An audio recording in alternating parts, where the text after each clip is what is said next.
Hey everybody, it's been 2 weeks, so it is time once again for some crowd sorcery, which means I'm going to be telling you all about the, 1, 2, 3, 4, 5, 6, 7, 8 games that are ending their crowdsource campaigns in the next couple of weeks. And the 2022 is almost over, so we've still got, I'm surprised, I didn't quite expect so many great games to talk about in the last month of the year. 6 of them have already been covered on the channel, 2 of them I have not covered, and I am very jealous of all the channels that have gotten to cover them, and I'm just going to run them down for you right now, letting you know how much time you have left to check these games out. Okay, so let's get going with the first one on the list, Runar, which ends its run on December 9th, so you've got a little bit more time for this one. And this is one that was a sponsored preview that Shay did on the channel, and I'll be honest right off the bat, this is not the kind of game for me because this is a head-to-head skirmish game where you've got these very, very cool Viking miniatures that are running around on the board, and depending on the 3 Vikings you take, you get 3 different sets of cards that you mash all together into one big massive deck, and then you're drawing from that deck, so you never really know quite which ones of your Vikings you'll be able to use from turn to turn. But it's more than just punch each other, although there's plenty of that.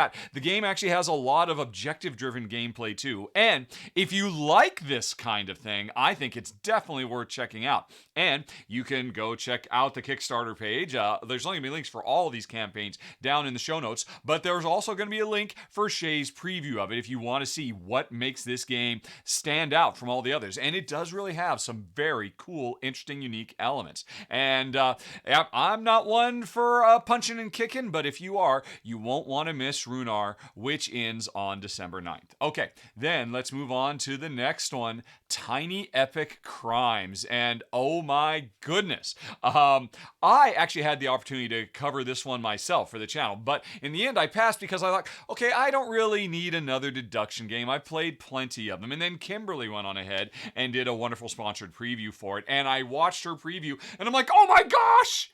Why didn't I cover this? There is so much more than what I at first thought this was going to be. At its heart, this is really kind of Tiny Epic Clue, because there's a crime, a murder, and we are trying to figure out, a more modern equivalent of what room was it done, what weapon was it done, what character did it, by moving around the board and investigating and slowly eliminating things. So that's all very cool. There's nothing wrong with that. I played a lot of Clue or Cluedo, depending on where you are in the world over the course of my life. And here's what I didn't recognize that Kimberly did such a great job of demonstrating.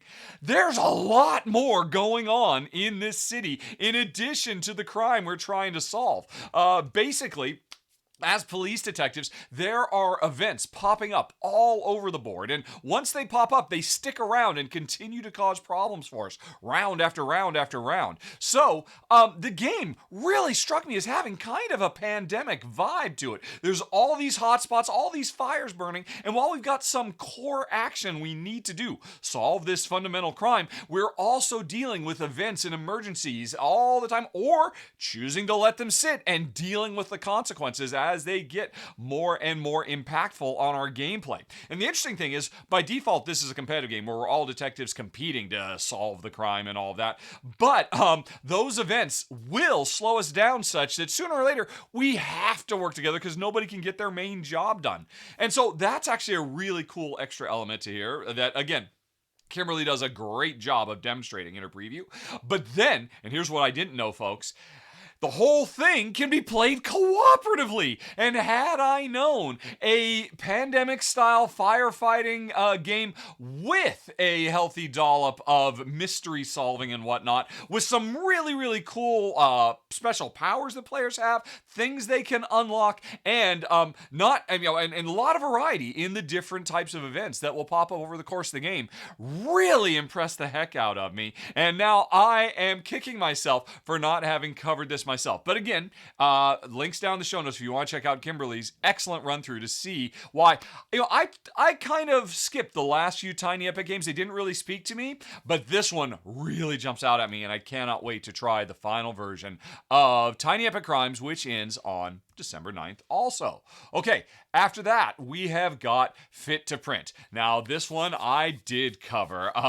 This is a very, very cool, fun, fast-playing game where players are trying to, in real time, by default, but I'll come back to that in a second, put together the best front page for the newspaper they can. And the interesting thing about our coverage for this channel, this game on the channel is, Amy and Maggie did a wonderful real-time 2-player run-through that is hilarious. Their preview, I just laughed out loud several times as, the timer ticks down and they're grabbing all the best news stories and pictures they can put on the front page and advertisements. And at first glance, this game really has kind of a Galaxy Trucker vibe, but it radically changes the core feel because of the 1-2-step process that the stuff you grab as a reporter has to go through the editorial process before it can actually go on the page. And it creates a much richer and more interesting vibe than Galaxy Trucker, I think. This might actually improve upon Galaxy Trucker. But here's the really interesting thing. I mentioned there is head unit coverage because I covered the game too. I did a run through of the turn-based game. And I don't know why. It seems like most of the industry seems to be ignoring the fact that, hey, you can play this real time, which is great, fantastic. Amy and Maggie show why. But it's also an excellent turn-based tile drafting, tile laying game too, where it suddenly becomes much less frantic and I'm running against time, and a much more thoughtful and really deep and crunchy game as you're trying to get the right pieces into the right place at the right time, and you have really tough restrictions. I really enjoyed it.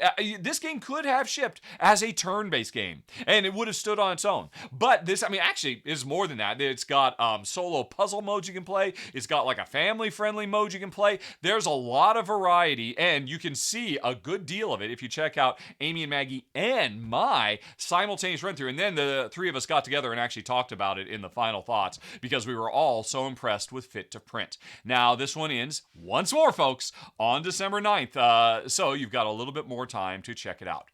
Now, let's move on to Mapping the World, another one that Kimberly covered for the channel, and she did a great, great job. I have to admit, I at first thought this was actually going to be a fairly lightweight, kind of family-friendly game, all about the European exploration of the world and mapping of the world, because there's really two halves of this game. We are traveling from place to place to place. The board starts out with most of the world unknown to us, covered with event cards, and we are racing as fast as we can to get out to all these different areas, because every one of those cards, whenever you flip them, they give you a really tough choice of, do you want to do A or B? They're both really fantastic, and but that's just the first half of the game, because we are also trying to gather all the cards we need to actually properly map all these areas to create a full map of the world. That's what we're here to do, map the world. And the interesting thing is the cards you use to travel around and explore, but also to map, they're all drawn from a central depot. And there's actually, like, I forget, it was like 3 or 4 different piles of cards you grab from. And when you grab, if you spend your entire turn, I need to grab some of these cards because I need them to map the area I've reached in the previous turn. All the piles that didn't get any cards taken from, they all get bigger.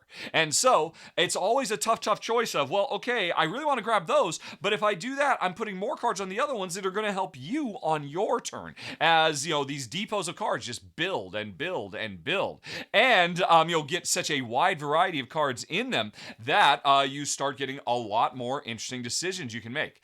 And the thing is, I was really impressed by this. I went in thinking this, like I said, was just a fairly light, family-friendly gateway-style game, but there is more going on. Actually, it's interesting. There were several Kickstarter games I could have talked about in this episode that looked really, really good, but I kind of passed on them because they were fairly lightweight. They were, gateway-style, family-friendly games. And my wife, Jen, and I, we're generally looking for something a little bit heavier. This is a show that reflects my personal tastes. This is not all of the great games that are available available out there on Kickstarter. By the way, if there's a game I don't talk about in this show, mention it down in the comments and I'll tell you why it didn't reach out to me and why I decided not to talk about it. But like I said, I went in expecting one thing from Mapping the World, and Kimberly demonstrated to me it was definitely something much, much bigger than I thought it was going to be, which is why it puts it on the list for me, Mapping the World, which ends on December 13th.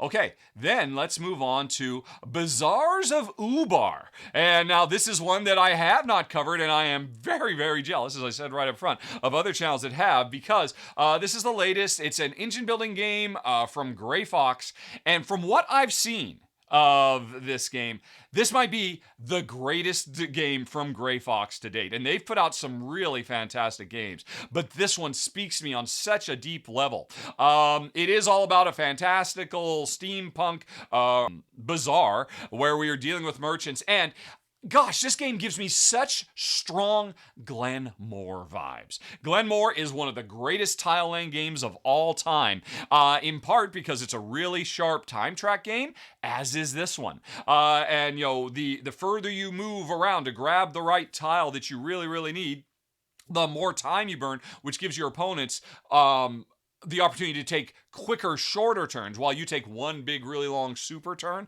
I always love time tracks when they're done well, and it looks like it's done very smartly here.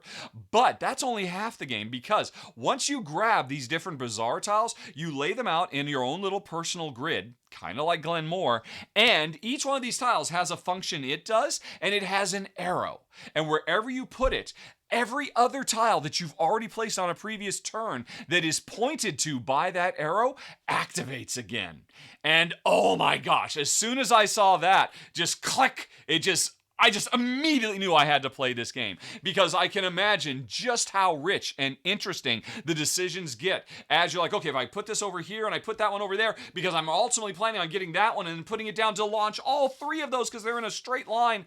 Oh my gosh, this game seems just freaking brilliant in the best way possible. I mean, could this be a Glenmore killer? I don't know. That's a high bar to pass, but this is definitely one I have to check out, and I am really impressed and incredibly excited by the Bazaars of Ubar. Okay. And then there's resource management. There's other stuff too, but still looks really, really neat. All right, then let's move on to the next one. We've got Shake That City, which is going to be ending on December 15th. This is another one that I did a sponsored preview for, and oh my gosh, this game. This is my first early high probability pick for a top 10 game of 2023, because the core game is really clean and simple. It's a SimCity style building game where we're trying to get residences next to waterfront, industry next to roads, commercial next to roads, but a different type of road, parks next to, everything, every tile you can place scores in a unique way that's very thematic. And we played a lot of games like this. What makes Shake That City special is the shaking.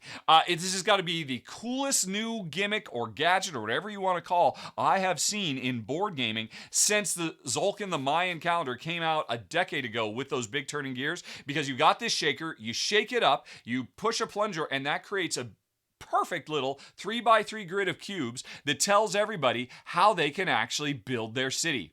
And this just does not get old. It is so fun and satisfying to just push that plunger and see this little 3x3 grid, and it creates a tough puzzle. Right, well, am I going to pick the reds out of this little grid? Am I going to pick the grays? Am I going to pick the blues? Am I going to gamble on a really big thing? Am I going to try and build slow? We are racing to the end. Do I have enough time to build slow if other players are going fast?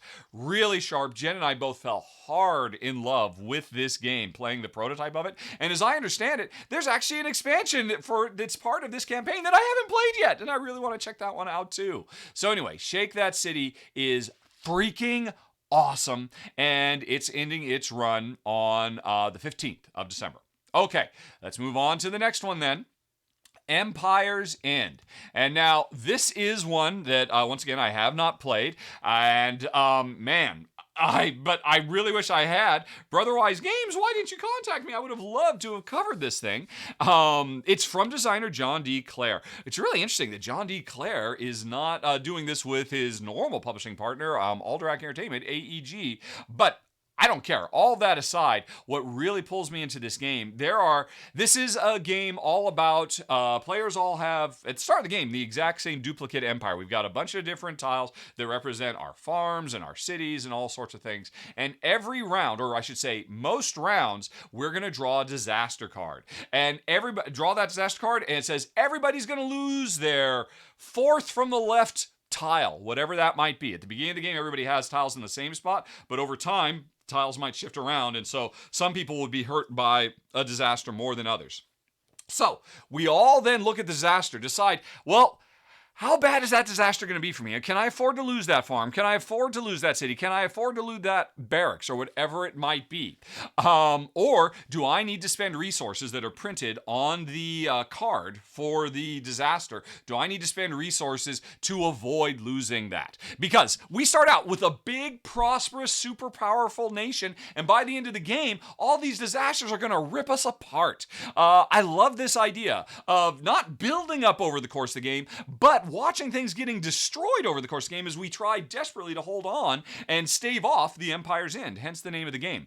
But the really interesting thing that takes this to the next level, and I would expect nothing less from designer John D. Clare, is the way we have to pay to avoid these disasters. What happens is it's revealed. I decide whether I can afford to lose that farm or not, because I can see other stuff that's coming up in the future, whatever it might be. And then, in turn order, we go around the board, everybody, one at a time, saying, oh, well, to stave off that flood, I need to sacrifice some of this. Yeah, I'll spend a tool. And then it's your turn, and you decide whether you're going to spend something to avoid that flood. And if you do, then it comes back to me. And then, crap, I've got to spend something else to avoid this flood. And then it goes back to you, and crap, you've got to. It's really kind of a reverse auction game where we're constantly bidding higher and higher until somebody eventually says, you know what? I can't afford this anymore. Fine, I'll let the flood destroy my farmlands.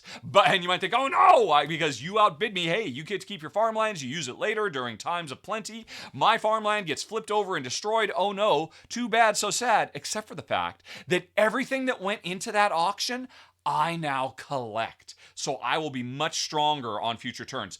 Plus, that disaster tile or card that triggered the whole thing, I take that as well, and it has a special power that I get to assign to one of my remaining buildings.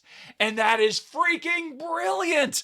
Oh my gosh, I want to play this game so much. Especially after I saw Amy and Maggie, they got a copy of it down under, and you can't, if you scroll down near the bottom of the page, you'll see a picture of them. Click on them. It takes you to their video. Their video is not actually on the page for some reason, but it is the best video. They do such an amazing job of describing, better than I could in this really quick time frame, what makes this game special, what it feels like to play. They draw comparisons to other games, and it's great. I highly recommend it. Of course, I'm the biggest Thinker-Themer fan in the world, but I am also now, thanks to them, a huge fan of Empire's End, which also ends its run on December 15th. I mean, this one goes high into my wish list. I must play this thing.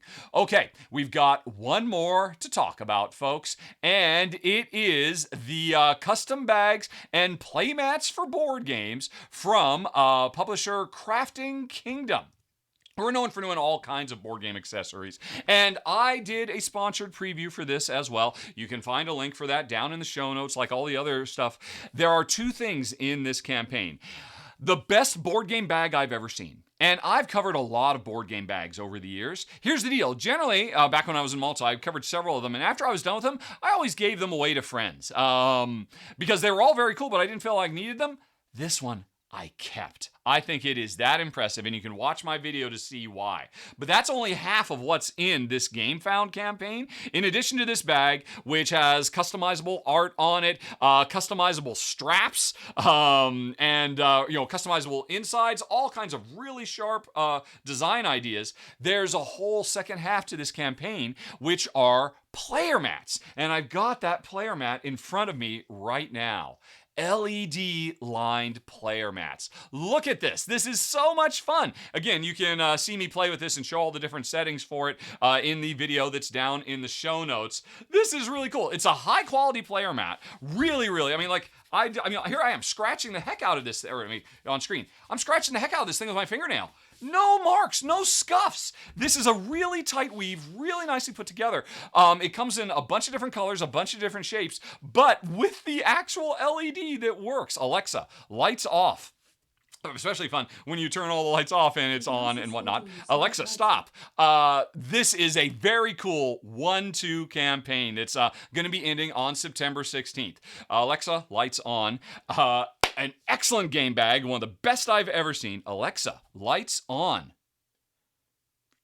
There we go. And a very, very cool game mat, which I'm very, very happy to have on my board right now. So this one ends, like I said, folks, on December 16th. And that is it. The year is almost over, but crowdfunding is not. There were some very, very cool things. And I've got one more episode, which will be back again in 2 weeks. And like I said, at some point midway through, folks, if there were other campaigns out there that you think I missed, let me know down in the comments. I'll tell you, believe me, I didn't miss anything. I looked at everything, and I'll tell you, well, here's what I thought about this or that or the other thing as well. That's what this show is here for, to, take a long, hard look. I spent hours studying all these things. These were the 8 that really jumped out at me, and, maybe some of them were interesting for you as well. And that is it, folks. Another episode of Crowd Sorcery. And have a very, very nice day. Talk to you later. Hit one of these buttons on screen. So long. Bye-bye.